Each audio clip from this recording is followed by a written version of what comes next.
As I begin building with coils, I always want to make sure that I have clay that's at a good stage. So this is totally fresh clay. It's pretty soft, but if I ever have clay that feels overly soft, I know that I'm going to run into problems as I create a dramatic shift going in to out or vice versa. It's really important to have clay that can support itself as you're coil building. On the other hand, if your clay feels a little bit too dried out and stiff, it's been in the bag for a while, I find that it's really difficult to compress the coils and get a really thorough attachment between them, and that you might get some cracks in between them, or you just get fatigued from your hands with compressing the coils. As I begin making my coils, I always do some of the work in my hands, just like throwing. You don't sit down to throw with a really awkward shape on the wheel. So start off with a really nice symmetrical shape with your coils. One tip that, as you see, I'm already with just doing a little bit of wedging, and as I'm rolling my coils, you can see that the masonite that I work on is pulling some of the moisture out. So I tend to give a quick spritz to my work surface. Don't oversaturate it because your work will be sliding around like that, but just a little bit of moisture. I definitely do not recommend prepping a whole bunch of coils, thinking like you're streamlining your process and putting them out and letting them dry.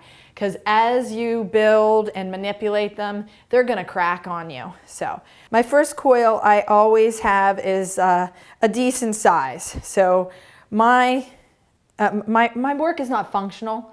We're not picking it up, we're not carrying it around. I don't care if it's a little bit heavy. I tend to get at least my first one, the size of my thumb. If you're rolling coils and they're the size of your pinky finger, it might be more challenging because I'm more interested in the profile. Sometimes I need to shave some of it down, and if I build really thin, I could run the risk of making a hole in the wall as I'm creating the profile. So you have to figure out what is it that's most important to you in your work. If you're building with a clay that cracks a lot or shrinks a lot, like a porcelain body, I highly recommend not starting your coil right on top like that. I never build and wrap the piece. If you're putting it on top, it might get shrinkage and you have a weird little bulge. I want a clean profile all the way down to the bottom. So I drew my circle, but now I'm going to bevel it just as a precautionary process. So when I put my coil on, it's going to kind of mash over the edge. You can see that the tip of my knife, I'm not getting smaller than what I had there. So that's what I'm starting with right there.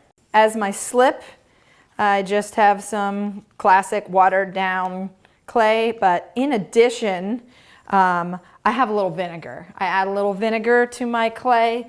If you aren't familiar with that, using vinegar, it changes the particle charge.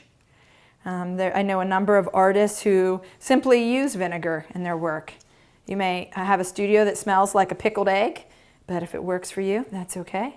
So I got half and half water. I just took some dried clay and half vinegar.